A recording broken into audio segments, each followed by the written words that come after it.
नमस्कार। आज हम एक ऐसी यात्रा पे निकल रहे हैं जो बाहर की दुनिया से ज्यादा हमारे अंदर की दुनिया पर केंद्रित है। जी हाँ। हम जिम मर्फी की किताब इनर एक्सेलेंस के जो मुख्य विचार हैं उनको गहराई से समझने की कोशिश करेंगे। बिल्कुल। अक्सर हम सफलता को बाहरी चीजों से जोड़ते हैं, पैसा, पद, पहचान, लेकिन ये किताब तर्क देती है कि सच्ची टिकाऊ सफलता और जिसे कहते हैं मानसिक संतुलन, उसका स्रोत कहीं और है। हाँ, हमारे भीतर, हमारी सोच, हमारे नजरिए और हमारी आंतरिक मजबूती में। हमारे पास इस किताब के मुख्य अंश हैं और आज का हमारा मिशन है ये समझना कि कैसे हम डर, शक और नकारात्मकता के जाल से निकलकर आत्मविश्वास, शांति और एक अलग तरह की सफलता पा सकते हैं। ओके, तो चलिए इस पर बात करते हैं। और यहाँ दिलचस्प बात यह है कि ये विचार कितना जरूरी है, खासकर आज के दौर में। हम लगातार बाहरी लक्ष्यों का पीछा कर रहे हैं और इस दौड़ में अक्सर खुद से ही दूर हो जाते हैं। सही बात है। आंतरिक शांति और संतुलन कहीं पीछे छूट जाता है। ये किताब एक तरह से हमें जगाती है, ये याद दिलाती है कि बाहरी दुनिया की उथल पुथल के बीच भी स्थिर रहने की शक्ति हमारे अंदर ही मौजूद है। ये सिर्फ अच्छा महसूस करने के बारे में नहीं है, ये असल में ज्यादा प्रभावी और संतुलित जीवन जीने का एक खाका, एक नक्शा पेश करती है। तो इसकी शुरुआत कहाँ से होती है? किताब का एक बहुत ही बुनियादी विचार है, नियंत्रणीय पर नियंत्रण रखें, मतलब कंट्रोल द कंट्रोलेबल्स। हाँ, ये सुनने में तो काफी सीधा लगता है कि भाई जो हमारे वश में है उस पर ध्यान दो, लेकिन रोजमर्रा की जिंदगी में इसे लागू करना वो कितना मुश्किल हो सकता है ना, जब आसपास इतनी सारी चीजें हमारे नियंत्रण से बाहर होती हैं। बिल्कुल, जैसे वैश्विक घटनाएं, अर्थव्यवस्था, हाँ, यहाँ तक कि ट्रैफिक या मौसम। सही कहा। और यही इस सिद्धांत की असली गहराई है। ये सिर्फ एक अच्छी सलाह नहीं है, ये एक तरह से मानसिक ऊर्जा प्रबंधन की रणनीति है। अच्छा, मानसिक ऊर्जा प्रबंधन। हाँ, सोचिए, हमारी मानसिक और भावनात्मक ऊर्जा सीमित है। जब हम इसे उन चीजों पे खर्च करते हैं जिन्हें हम बदल ही नहीं सकते, जैसे किसी और का बर्ताव या अतीत में हुई कोई घटना, तो हम असल में अपनी ऊर्जा बर्बाद कर रहे होते हैं। किताब कहती है कि इस ऊर्जा को वहाँ लगाएं जहाँ फर्क पड़ सकता है। हमारे अपने विचार, हमारे निर्णय, हमारी प्रतिक्रियाएं, हमारी तैयारी, हमारा प्रयास। तो इसका मतलब है कि मानसिक ऊर्जा की बचत और उसका सही निवेश। बिल्कुल। जब हम उन चीजों से ध्यान हटाते हैं जिन पर हमारा बस नहीं, तो वही ऊर्जा उन रणनीतियों और कामों में लगती है जो असल में नतीजे बदल सकती है। ये सिर्फ शांति की बात नहीं, ये प्रभावशीलता मतलब इफेक्टिवनेस बढ़ाने का तरीका है। और तनाव कम होना, वो तो उसका एक स्वाभाविक बाय प्रोडक्ट है, एक नतीजा है। ये बात पकड़ में आती है, खासकर जब हम सोचते हैं कि कितनी बार हम काश ऐसा ना होता या उसे ऐसा नहीं करना चाहिए था जैसी बातों में उलझे रहते हैं। हाँ। तो नियंत्रण का फोकस बदलने से न सिर्फ तनाव कम होता है, बल्कि हम ज्यादा प्रोएक्टिव हो जाते हैं, है ना? हाँ, बिल्कुल। आप रिएक्टिव मोड से प्रोएक्टिव मोड में आ जाते हैं। मतलब व्यक्ति परिस्थितियों का शिकार बनने के बजाय अपने दायरे में रहकर सर्वश्रेष्ठ संभव कदम उठाने पर ध्यान केंद्रित करता है। ये एक तरह की मानसिक स्वतंत्रता भी देता है। बाहरी शोर से कम प्रभावित होते हैं क्योंकि ध्यान अंदरूनी नियंत्रण पर केंद्रित है। नियंत्रण पर ध्यान केंद्रित करने की बात हमें ये सोचने पर मजबूर करती है कि हमारा ध्यान अक्सर कहाँ भटकता है, और यही किताब का दूसरा अहम विचार आता है, वर्तमान क्षण में जीना, live in the present moment. जी, ये भी एक ऐसा कॉन्सेप्ट है जिसके बारे में हम सुनते तो बहुत हैं, पर शायद पूरी तरह समझते या अमल नहीं करते। किताब कैसे इसे इनर एक्सेलेंस से जोड़ती है? किताब इसे प्रदर्शन और मानसिक स्पष्टता से सीधे जोड़ती है। मर्फी का तर्क है कि हमारी अधिकतम क्षमता, चाहे वो किसी खेल में हो, काम पर हो या किसी रिश्ते में, तभी अनलॉक होती है जब हम पूरी तरह से वर्तमान क्षण में मौजूद होते हैं। अच्छा। अतीत के पछतावे या भविष्य की चिंताएं हमारी मानसिक ऊर्जा और फोकस को बांट देती हैं। सोचिए, एक सर्जन ऑपरेशन कर रहा है या एक खिलाड़ी फाइनल मैच खेल रहा है। अगर उनका दिमाग कहीं और भटकेगा तो क्या वे अपना सर्विस दे पाएंगे? नहीं, बिल्कुल नहीं।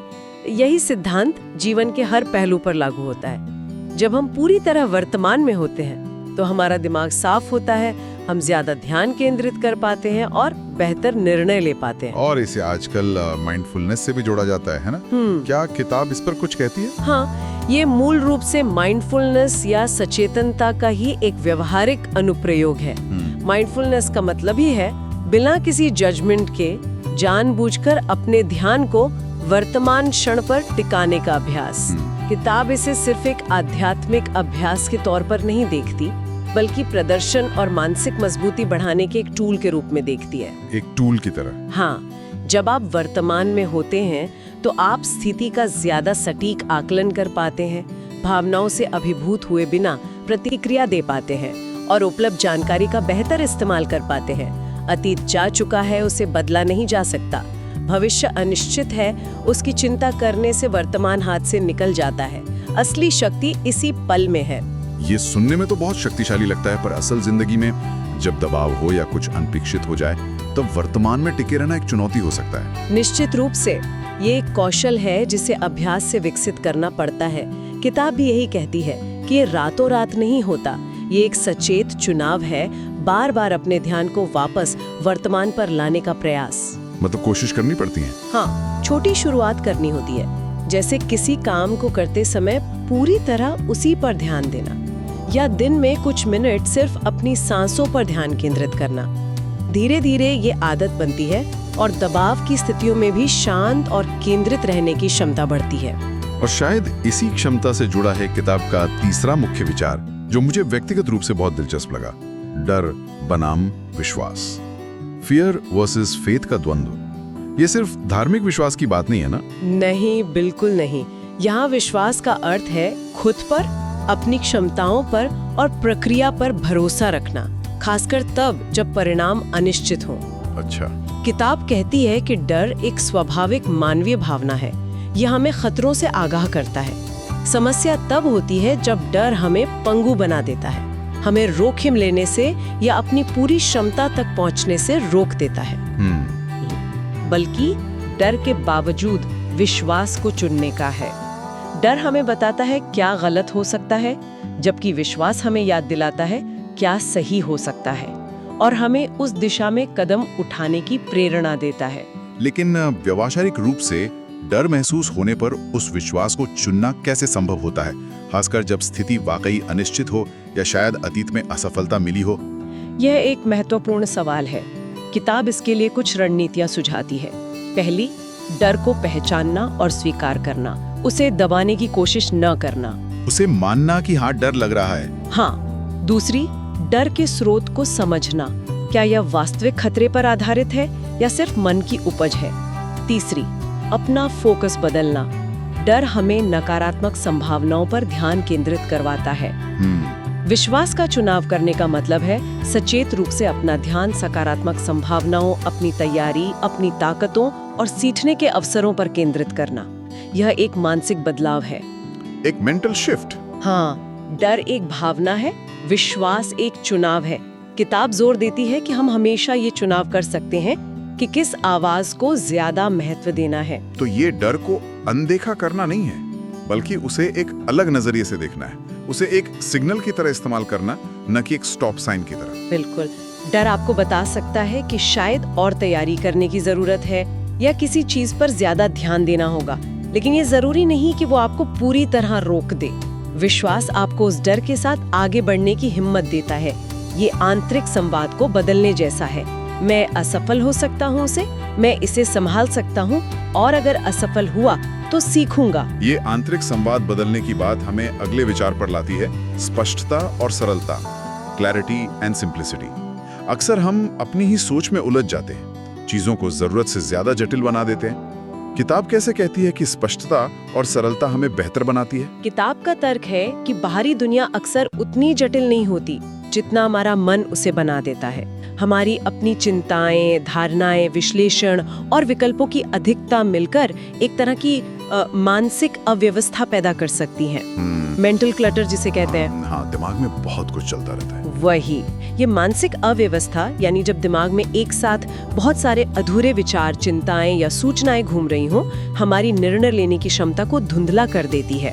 इसके विपरीत जब हम अपनी सोच में स्पष्टता लाते हैं, चीजों को उनके मूल रूप में देखते हैं और अनावश्यक जटिलताओं को हटाते हैं, तो हम ज्यादा प्रभावी ढंग से सोच पाते हैं, बेहतर निर्णय ले पाते हैं और अधिक आत्मविश्वास से कार्य कर पाते हैं। सरलता का मतलब चीजों को कम आंकना नहीं, बल्कि उन्हें उनकी असलियत में बिना बेवजह की परतों के देखना है। तो ये एक तरह से अपने विचारों को डीक्लटर करने जैसा है।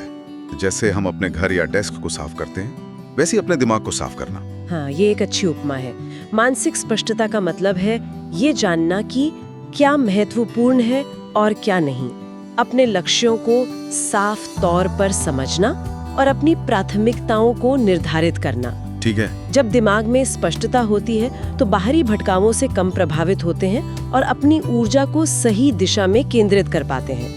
ये आत्मविश्वास भी बढ़ाता है, क्योंकि जब स्पष्ट रूप से पता होता है कि कोई क्या कर रहा है और क्यों कर रहा है, तो संदेह की गुंजाइश कम हो जाती है। और बातें उस विचार पर जो शायद इन सबको एक साथ बांधता है और सबसे गहरा भी लगता है, उपलब्धि से बढ़कर चरित्र, कैरेक्टर ओवर अचीवमेंट। हाँ, ये बहुत महत्वपूर्ण है। आज की दुनिया में तो हर कोई उपलब्धियों के पीछे भाग रहा है, ज्यादा पैसा, बड़ा पद, ज्यादा फॉलोअर्स।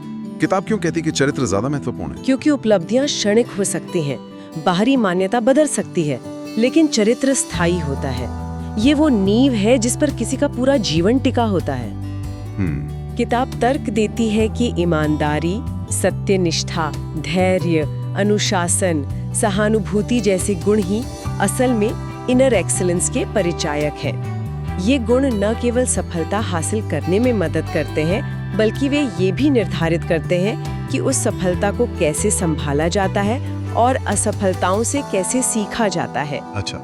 लंबे समय में लोग किसी को उसकी उपलब्धियों से ज्यादा उसके चरित्र के लिए याद रखते हैं। चरित्र ही स्थायी संतुष्टि, गहरे रिश्ते और एक अर्थपूर्ण जीवन का आधार बनता है। तो किताब ये नहीं कह रही कि उपलब्धियां जरूरी नहीं है, बल्कि ये कह रही है कि उन्हें हासिल करने का तरीका और इस प्रक्रिया में हम कौन बनते हैं वो ज्यादा मायने रखता है। बिल्कुल सही। उपलब्धियां महत्वपूर्ण हो सकती हैं, लेकिन वे साधन है, साध्य नहीं। साध्य है एक मजबूत चरित्र का निर्माण करना।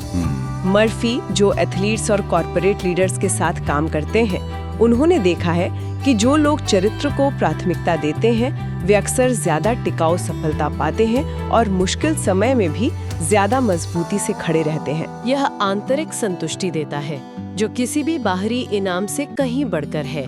चरित्र वह कंपास है जो तब भी सही दिशा दिखाता है जब बाहरी दुनिया में धुंध छाई हो। किताब में कुछ आत्मचिंतन के लिए सवाल भी दिए गए हैं ना, जो इन विचारों को सिर्फ पढ़ने या सुनने तक सीमित न रखकर अपने जीवन में उतारने में मदद कर सकते हैं। जी हाँ। जैसे कुछ सवाल इस तरह के हैं जिन पर कोई भी सोच सकता है। क्या मेरा ध्यान उन चीजों पर केंद्रित है जो मेरे नियंत्रण में है, या मैं अपनी ऊर्जा उन चीजों पर बर्बाद कर रहा हूँ जिन्हें मैं बदल नहीं सकता? ये पूछना जरूरी है। और ये भी कि जब डर सामने आता है तो मेरी पहली प्रतिक्रिया क्या होती है?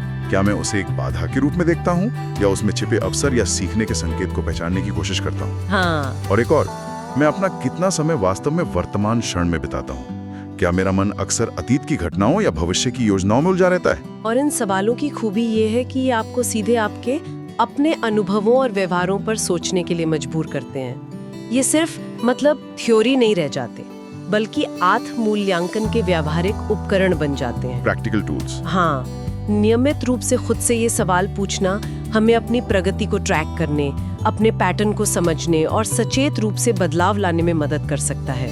यह आत्म जागरूकता बढ़ाने का एक शक्तिशाली तरीका है जो आंतरिक उत्कृष्टता की पूरी यात्रा के लिए बहुत जरूरी है। तो इस सब का क्या मतलब है? अगर हम इन सारे विचारों को एक साथ देखें तो इनर एक्सीलेंस हमें एक बहुत ही स्पष्ट और शक्तिशाली संदेश दे रही है। हाँ, ये कह रही है कि असली खेल बाहर नहीं, अंदर खेला जाता है।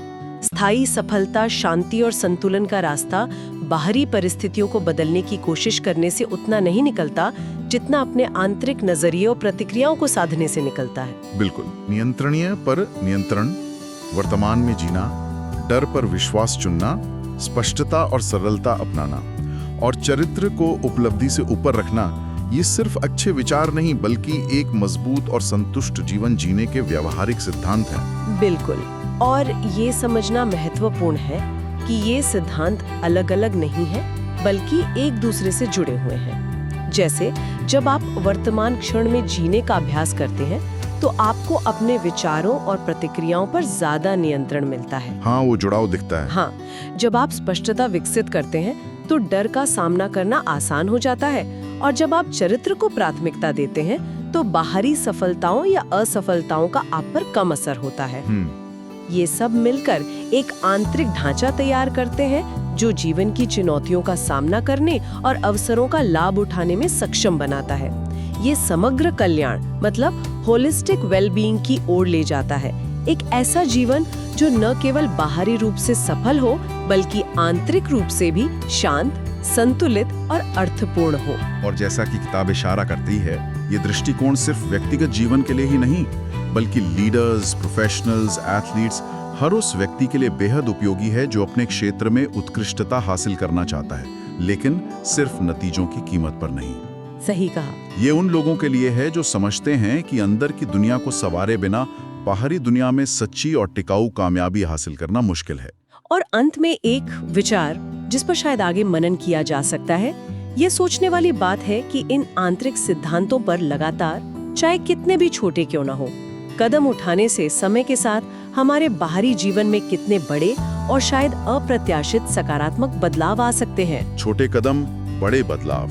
हाँ, सोचिए, रोजाना केवल 5 मिनट निकालकर पूरी तरह से वर्तमान क्षण में रहने का सचेत अभ्यास करने से, या दिन में सिर्फ एक छोटी सी चीज पर जिसे कोई नियंत्रित कर सकता है, जैसे अपनी प्रतिक्रिया या अपना अगला छोटा कदम, उस पर ध्यान केंद्रित करने का प्रयास शुरू करने से 1 महीने, 6 महीने या 1 साल में क्या फर्क पड़ सकता है। ये सोचने लायक बात है। अक्सर बड़े बदलावों की शुरुआत अगर ऐसे ही आपको ये रिव्यू छोटे, पसंद आया हो लगातार तो उठाए चैनल गए को कदमों से लाइक, होती है। शेयर और सब्सक्राइब आंतरिक दुनिया जरूर में करें। किया गया छोटा सा और निवेश याद भी रखिए, बाहरी दुनिया stay में hard. बड़े लाभांश दे सकता है।